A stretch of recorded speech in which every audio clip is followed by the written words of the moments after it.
All right, guys, this is your super secret bonus question, and only one person's gonna win, all right? So if you had to choose one video game character's outfit to wear for the rest of your life, which outfit would it be? Lisa Malambri, you're first. I would have to say, I was trying to think of something that was kind of fashionable, but fun, but protective, and I would have to say, and I know this just came out right now, but it just captivating to me, was Evie from Assassin's Creed Syndicate. Just like that old school, like 1800s, just this regal kind of, but it's still protected. She's got all that leather, but she still looks so good. Yeah, that's a good one. And it's fashionable, it's cool, like you can get around different time periods, and it's awesome, yeah. I like this. All right, Kafkast. Okay, I'm going pretty 90s here. There was a game back on the I know what it was called in America. That there was the Master System in the UK. The game was called Ghouls and Ghosts, and it was actually called Great Demon World Village in Japan. The best thing about this, okay, it was just really classic, badass, like medieval armor, okay. But no matter how badly you got hurt, the armor would just fly off of you. So it's almost like a free life. And not only that, but if you lose the armor, you still get to keep your pants on. Ghosts and then you can just like run away. It's like Arthur, and he's just got his undies on. It's like you die 1,000 times in your underwear. So that's like an extra life. Just straight away. Boom, done. So you just want to be in your underwear, really? Because if you get hit one time, your armor's gone. Yeah, that's true. That's true. So literally, you're just like, I will have that until someone accidentally bumps up against me and I lose my armor and I'm just in my undies. I'll move to California. It's pretty hot there, right? She said undies. Your panties? Your panties. In my pants. Wait, would they be like whitey tighties, or is it gonna be boxers, or like panties? In the game, it was boxers, but I mean, I could go either way. It depends what I'm wearing. I want to know because it might be like public indecency. I don't know what the difference is with the leg. Depends on the local laws. Yeah, definitely. Yeah. All right, Joe from Crisscross Media, you're next. All right, so as soon as you said this, Michelle, the first thing I thought of was Dante from Devil May Cry. But this is why. I want that six-pack. I'm being honest here. Does it come with the suit? He's the dude pretty walks hot. around in all leather. He's got that awesome coat. He's got all this like abilities, but he's got the six-pack. It's this like chisel. Do you want to take his skin with you in the costume so you can have a six-pack? I want it to be a part of me. I want to look like a Grecian god. Oh, okay. So you want to take his skin? He took his with next the level. clothes too. The clothes are awesome. He's got the leather. He's got everything else. But you need the six-pack. He's like taking over his body. Yeah. Maybe it's like someone just gets like a professional person who does the spray paint ads for like $300, and they just like spray paint. 300? You need to find someone else, boy. You're getting ripped off. Let me give you my guy. All right. She's like, I spray on a six-pack every day. Okay, Bebop Vox. So I'm scared to ask. Well, a lot of you guys had, like, I saw the direction you're going. It seemed like it's acceptable that whatever clothes that you're adapting onto you, you're also getting their abilities. It seems like this is a fair assessment based on what everybody said. So I'm going straight to Saints Row 4. Any clothes, male or female, I don't care. They all got awesome abilities and weapons, very specific Saints Row weapons from there. But anything purple, shiny, they know how to dress. They'll make me look good. I have a problem That's not a dressing. character. Aren't they all villains too? No, like, you lose. You lose. It's okay, bro. You can sit whatever down. his name is. You lose. You know. It's all right. I didn't get the abilities. I just got the six-pack. You just have to pick one character with one outfit. You have to just. The one. He wants that dildo. You have one job. The one where I clicked campaign and then I typed my name is Bebop Vox. I'm playing that character, me. I'm playing me. Also, I dress like this. I wear shirts that say Woot on it. Come on, I need help me here. I need some purple stuff. Yeah, you do. I need some purple Okay, stuff. so I'm gonna go ahead and give 50 points to Lisa Malambri for this round.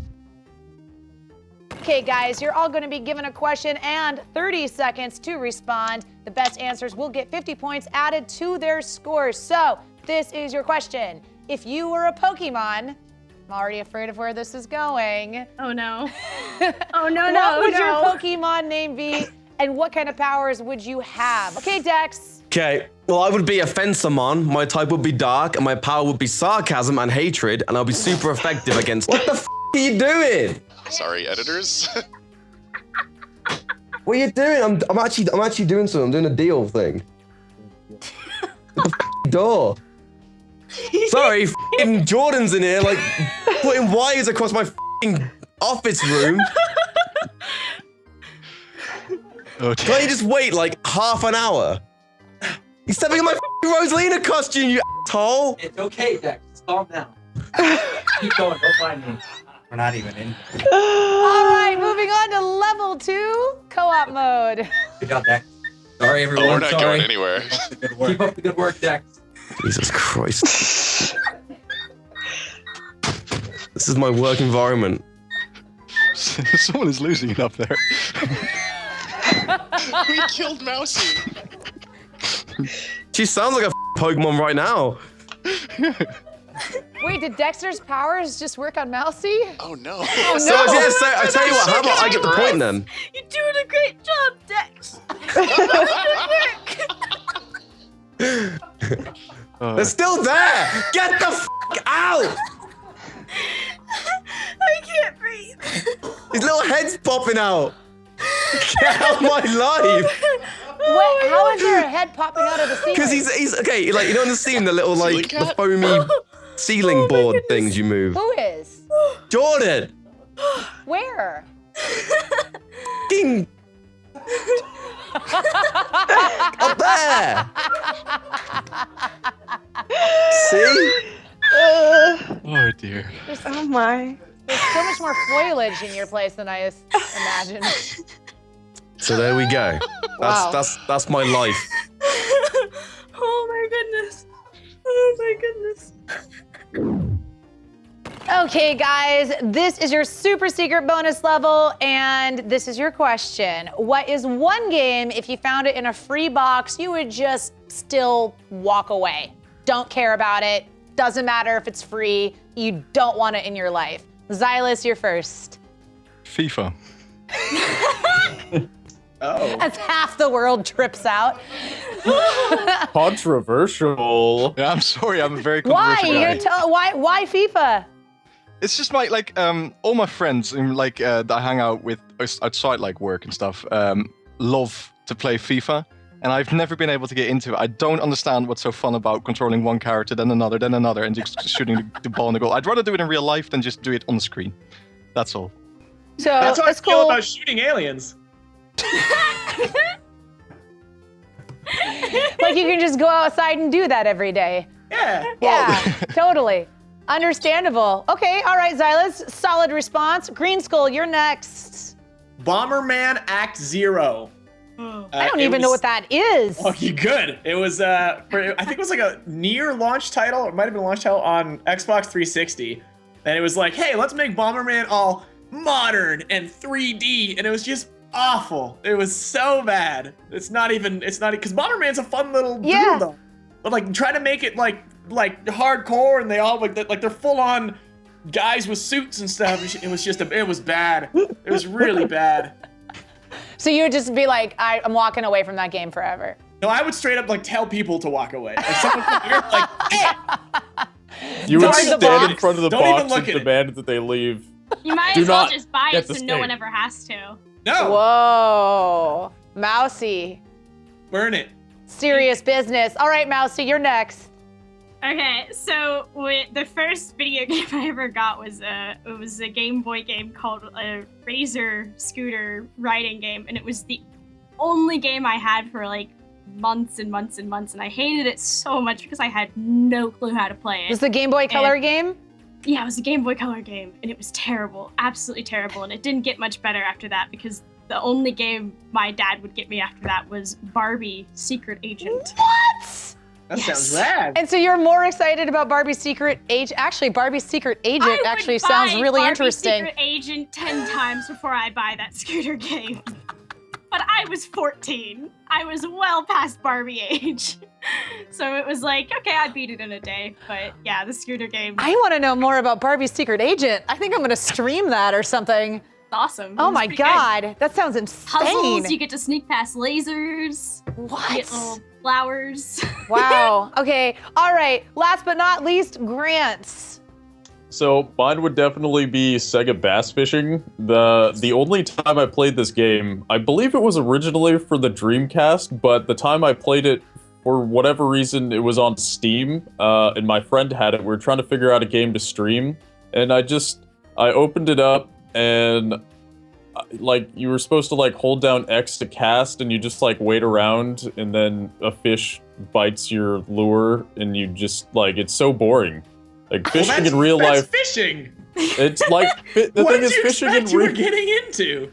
I was hoping it would have some exciting. You just gotta like twist. cast and wait for a fish. It was super weird. That's all you do, and I catch feel a like fishing in mermaid? real life is all about the atmosphere. You know, you're out in the Sitting wild, around and doing then nothing. now you're just waiting. It's a game of waiting. All right, after careful consideration, I am going to award 50 points each to Xylus and Green Skull.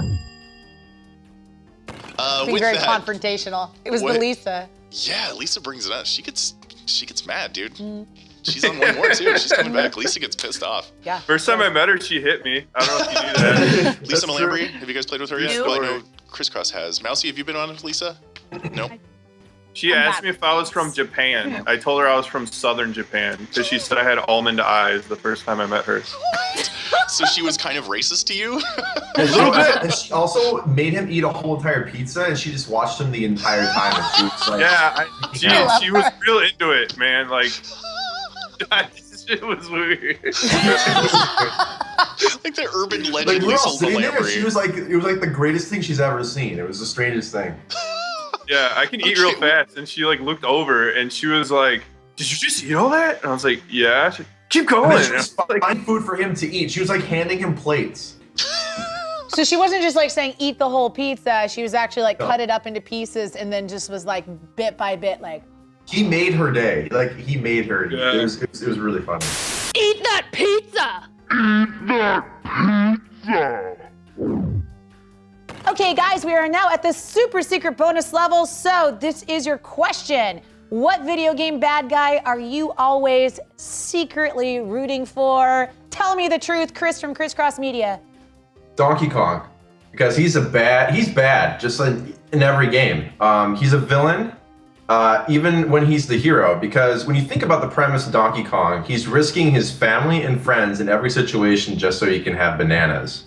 So he's like the anti-hero hero, but he's also was a villain against Mario. So in my eyes, Donkey Kong is a villain, but I love Donkey Kong, so Donkey Kong I'm always rooting for. I like it. Chris, great answer. You seriously have a thing with Donkey Kong. So Joe from Crisscross Media, you are next.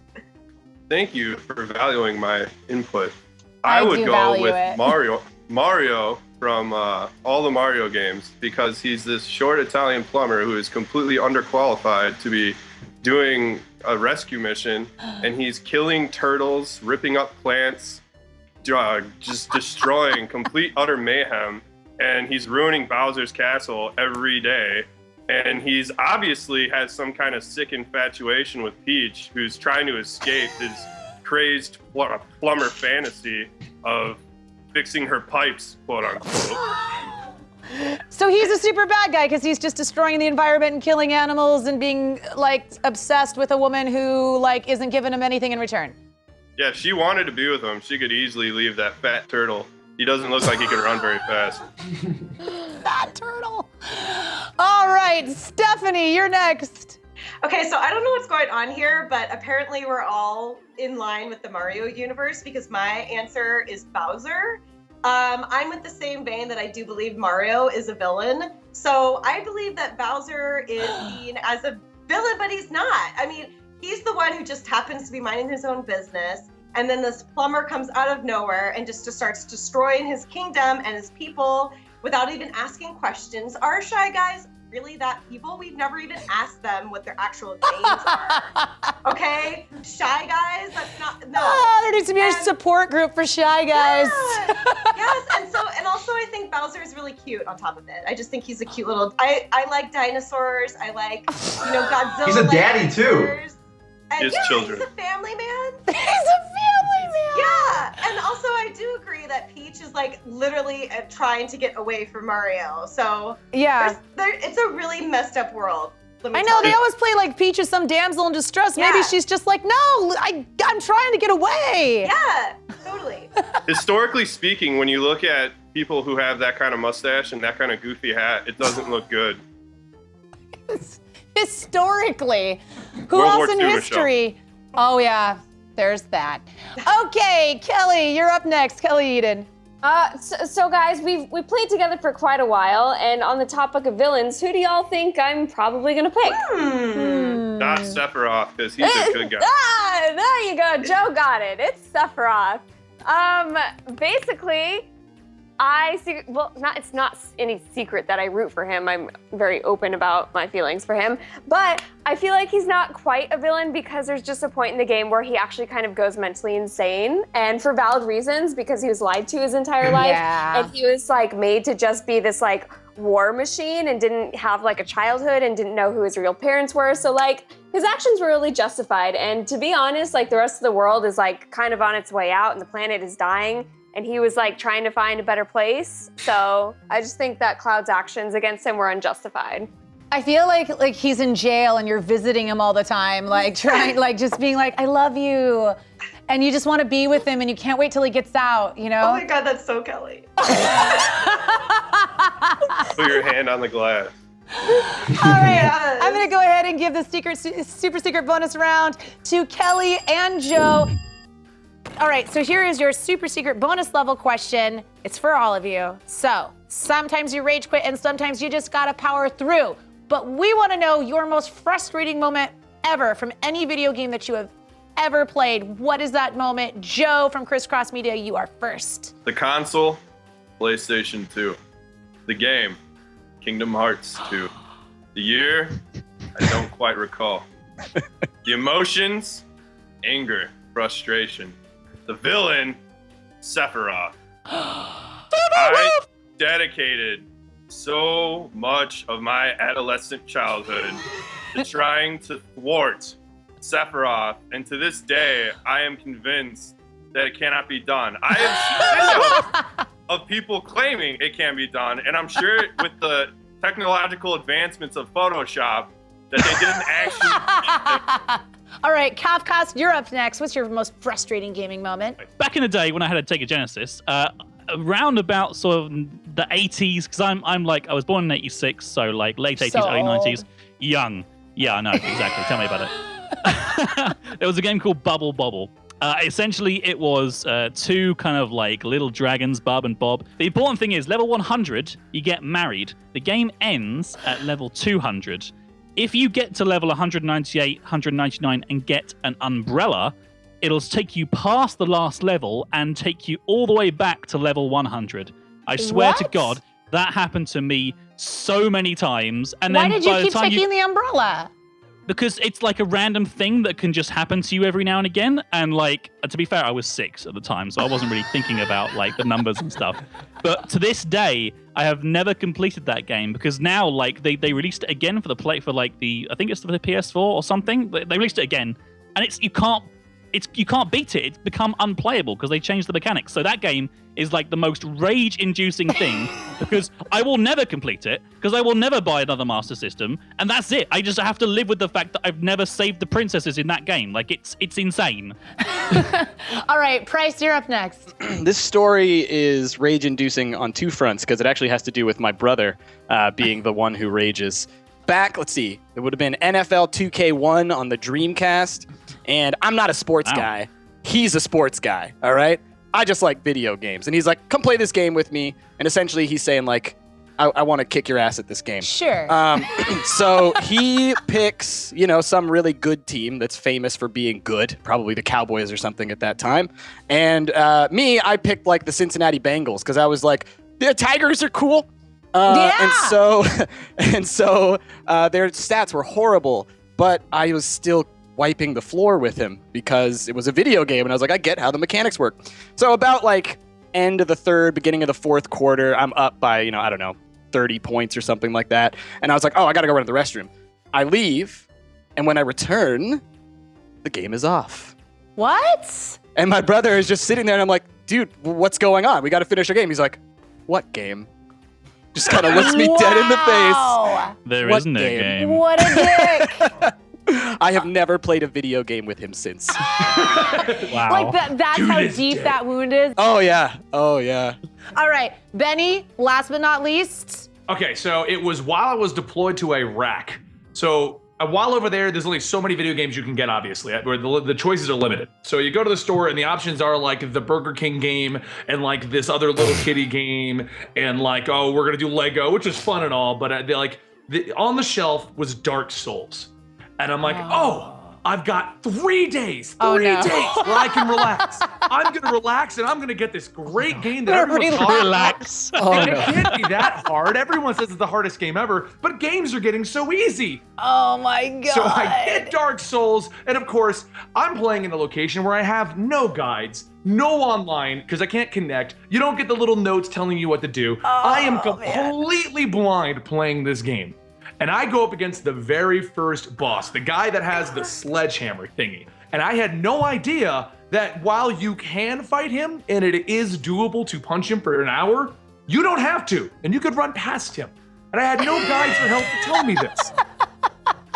So I keep repeatedly, for 3 days straight, running into this room, trying to fight this guy, playing a game that I don't really know how to play with no indicator that I should be leaving, just constantly losing over and over to the point where I literally smashed the controller on the ground, grab another controller, played for 30 more minutes and broke that one, and I couldn't play Xbox for like 6 months until we got another controller in country. Those were great. I'm gonna go ahead and give 50 points to both Joe and Benny for the super secret bonus question.